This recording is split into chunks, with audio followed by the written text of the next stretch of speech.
In November of 2013, a Reddit post was made on the Let's Not Meet subreddit by an account that has since been deleted. The post detailed an unsettling experience the user had while living in Brisbane, Australia. "My dad had just purchased Foxtel, which is cable TV here," the original poster explained. Because the cable box was restricted to the upstairs lounge room, the original poster wanted a way to watch it in his downstairs bedroom without paying for a second box.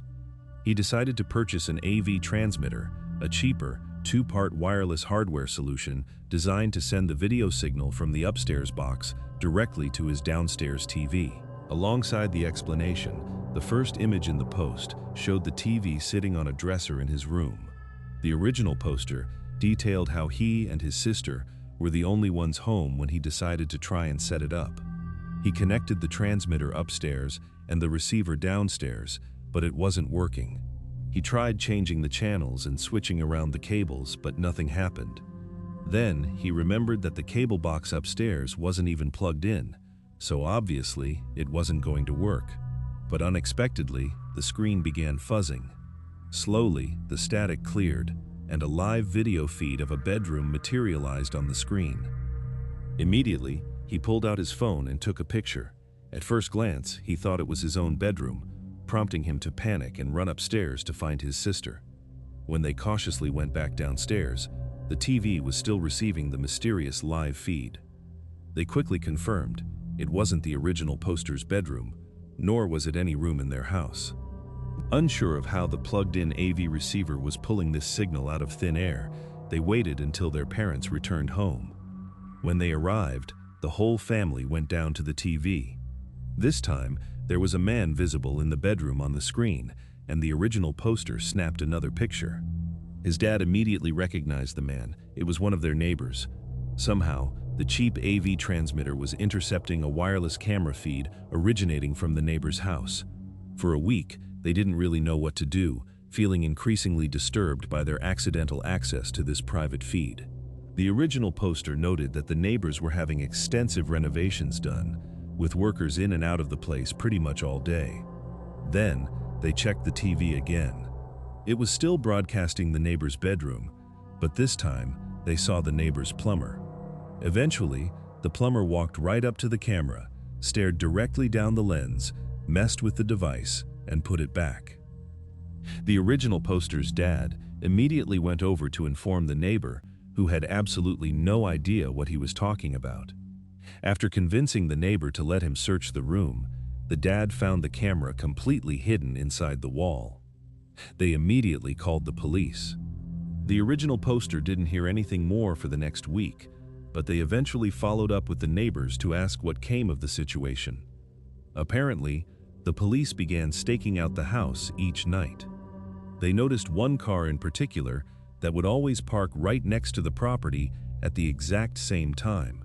Inside, a man would open his laptop, never step out of the car, and then drive off before the sun came up.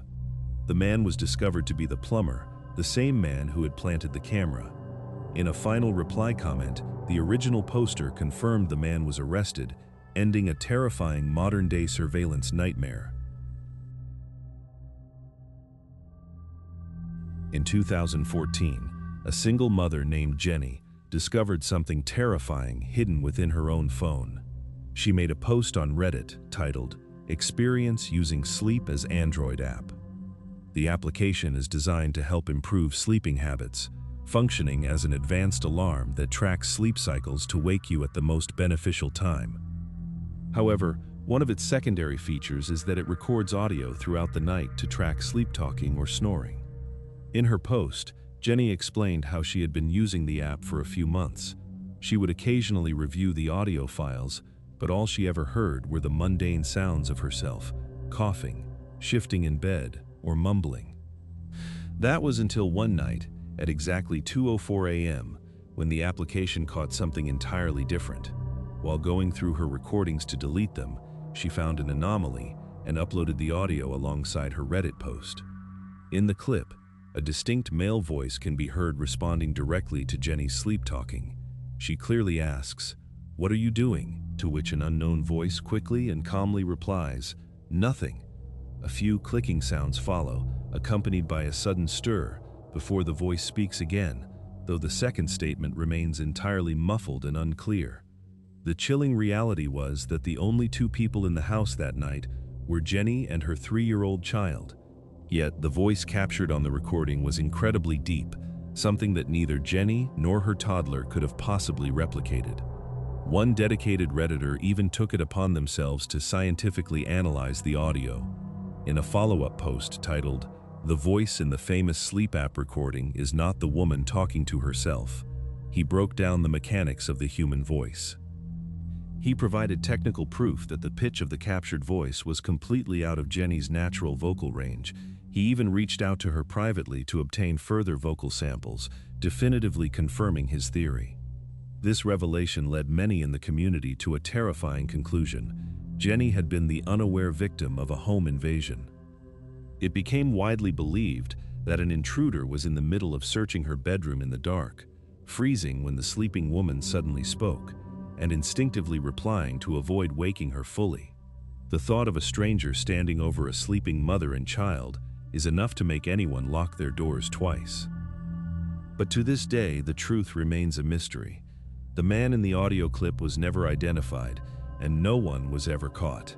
The incident, however, was enough of a warning for the original poster, who has since moved to a completely different house, leaving the terrifying encounter firmly in the past.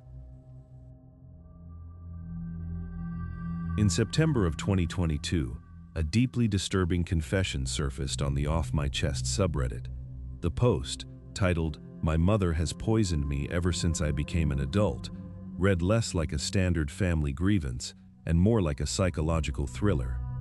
For most people, family friction over career choices or moving out is a normal part of transitioning into adulthood. But for this original poster, the resistance he faced from his family was steeped in an unnatural, suffocating level of control. The original poster explained that his mother had been vehemently opposed to him leaving the house for over a decade. 3 years prior to the post, he had finally secured a job as a line cook. His mother, father, and sister entirely rejected the milestone, insisting the job wouldn't sustain him and that he would be miserable. While the pay was indeed low, he actually enjoyed the work. However, about a year and a half later, he was forced to quit due to sudden, unexplained health issues. The following spring, the original poster secured a new, more promising position as a computer programmer. Initially, his family feigned support, but as he prepared to move out, his mother and sister, with whom he lived, became increasingly hostile. Despite their icy demeanor, he managed to move out, only to tragically lose his job a month later. Defeated, he returned to his family home after 3 months. At first, the environment was calm, but the moment he started receiving calls from recruiters and attending job interviews, the hostility returned with a vengeance. His family began psychologically manipulating him, accusing him of being distant and not caring for them. In reality, they were deeply controlling, harboring an intense hatred for his desire to build an independent life and secure a reliable career. The situation reached a terrifying breaking point the month the post was made. The original poster had finally landed another computer programming job, but this one was out of town. Scraping together just enough money to relocate, he prepared for the move. In the days leading up to his departure, his family's behavior shifted from passive-aggressive to overtly vicious, accusing him of hating them. Then, on the day before he was scheduled to leave, his mother offered a parting gift. She handed him 2 styrofoam cups of instant ramen noodles, but with a highly suspicious alteration, she had deliberately removed and thrown away the cardboard outer packaging that usually seals them. Already wary that his family might try to sabotage his escape, he accepted the noodles and a few other food items just to avoid angering them, secretly planning to discard most of it. Upon arriving in his new city, the original poster settled into his hotel room, preparing for his first day of work. The next evening, looking to save his dwindling cash until his first paycheck arrived, he decided to eat one of the ramen cups. Almost immediately, a wave of violent illness washed over him. He felt incredibly weak, dangerously lightheaded, and desperately short of breath. But what made the physical sickness truly terrifying was a sudden, horrifying sense of déjà vu. He recognized these exact symptoms. In late 2011, his sister had fed him something that triggered the exact same severe reaction, an incident he had previously brushed off as a random illness.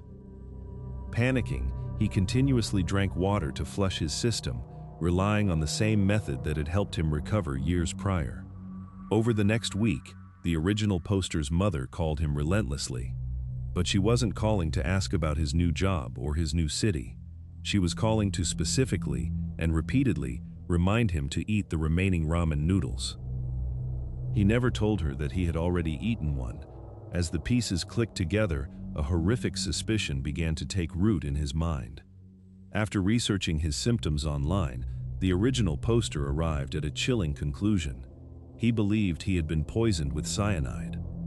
It is a reality too dark for most minds to process, the idea that the woman who gave you life is actively trying to end it. Desperately wanting to be wrong, he resisted the thought. But his survival instinct won out.